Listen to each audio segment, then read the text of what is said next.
Good evening. Good evening everyone. So, salamat nga pala dahil tayo po ay ah, na-invite po tayo, no, sa bonuses.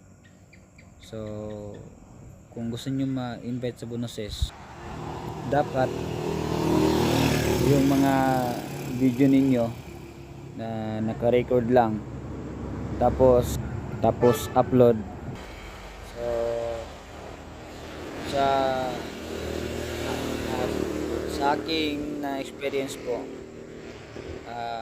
maybe yun ang dahilan kaya matagal akong na-invite sa bonuses.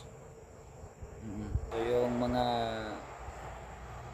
ni-record ninyo na mga video, tapos walang mukha ninyo, kahit